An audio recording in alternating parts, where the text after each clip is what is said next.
quite a lot is going on in the economy. But I think the way I see the Nigerian economy is an agglomeration of sub-economies.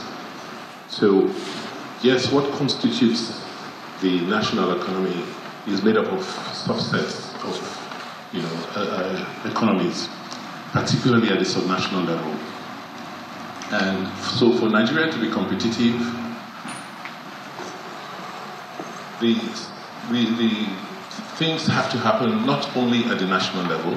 Some of the reforms you are suggesting should happen not only at the national level, but at the sub-national levels, because that's where a lot of economic activities will occur.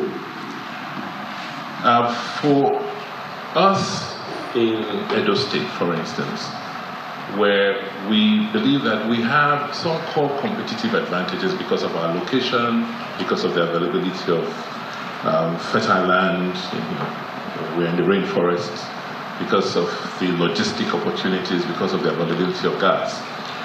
We find that there's still constraints, political constraints that affect your competitiveness even as a subnational. So some of those constraints which have been highlighted needs to be, further explored. For instance, you talked about the issue of security. If you look at the Constitution, that's on the exclusive list. So I cannot own a local police. So I have to rely on the federal policing system to provide security for the state. And I am competing with 36 other units for that resource. So if I'm not able to get enough, from the center, then what happens? How does that leave me as a subnational to be competitive in terms of providing security to attract investment? Another area is electricity. Edo is perhaps one of the few places in Nigeria that has a real competitive advantage in generating electricity. And the reason is simple. Because of our location, we're just logistically situated in the heart of the country. The networks, the transmission networks all come into Benin, into Edo State, and from there electricity gets redistributed across the country. The gas networks all come through Edo State. So where gas and transmission meet is about the cheapest point to generate electricity. That's why we were able to attract an investment like as the Azura power plant. But having done that, then what happens? Because the power has to go into the grid. You have the whole, electricity reform, which has its own challenges, and which, unfortunately, has not led to attracting more investors in the generation of electricity. Yes, we have 900 megawatts in Benin City alone being generated, or a generating capacity of 900 megawatts. Our goal was by 2022 to be able to generate at least 3,000 megawatts in Benin City alone. So that's constraining. But it's even worse than that. The whole regulatory environment around electricity even makes it more challenging. We have onshore gas in Edo. We have the largest onshore gas assets in Edo State. And we therefore decided to look at the alternative ways of bringing in private investors to generate electricity from some of these gas assets without necessarily taking gas off the Alps. To be able to get a license after the eligible customer regime came into being almost 1.5 years ago, we've had obstructions. I'm talking about the state government. Here we've had an investor. We signed a PPA with them a year ago to purchase 5 megawatts for our own use. And it's taking us almost 15 months to be able to get a NEC approval for that investment. Thank God the approval only came through last week, and so hopefully our investors are going to come back or go to site, and in another 6 or so months we hope to be able to generate power for our use and for the industrial park which we have designed.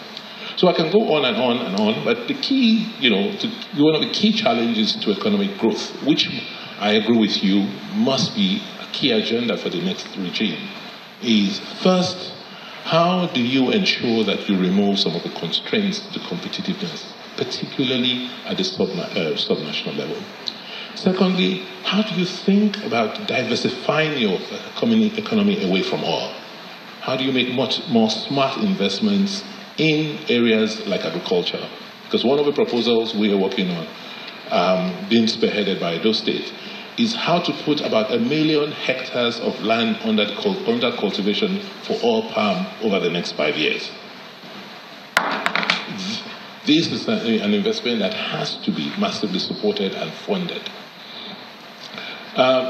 Another area we must think about is how to retool government itself. You raised a very interesting point towards the end of your presentation, where you talked about the cost of running government and the value you are getting from that spend. In Edo State, for instance, we spend approximately 30 billion naira a year paying for emoluments and salaries of staff. But do we get 10% value for that amount we spend? I doubt it. And so for us, the issue is because government is spending so much on governance, on paying people to work, on all sorts of things to get government going, it should now focus on trying to put in place mechanisms to track the value you're getting from the spend. And unfortunately, as if in the era we are in the milieu we are in the political milieu we are in, it's not usually very popular. You can't be popular as a political leader if you begin to cut back on such wastes. But my argument is, listen, there are smarter ways to fund the system, to fund the political process, because the bulk of what you think you're making is just being wasted. For instance, like you said, we spend quite a lot on media, right? So how many pages of adverts do we buy every year as a state government? Okay, so why should I pay full price every time I go and place an advert? So I called my media team and said, you know what? Buy 200 pages per annum and see if we can get a discount of 60%, which they were able to get. Significant savings. But you think, oh, you're doing great stuff for government.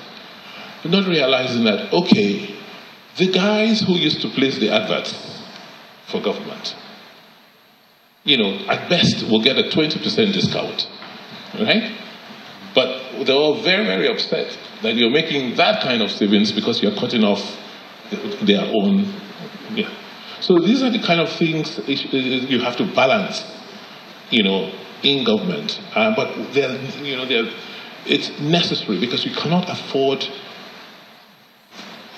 to spend the kind of amounts we are spending trying to run government. At the federal level, it's in the neighborhood of 78, 82%, sometimes in some years. You're spending 82% of your revenues to run government.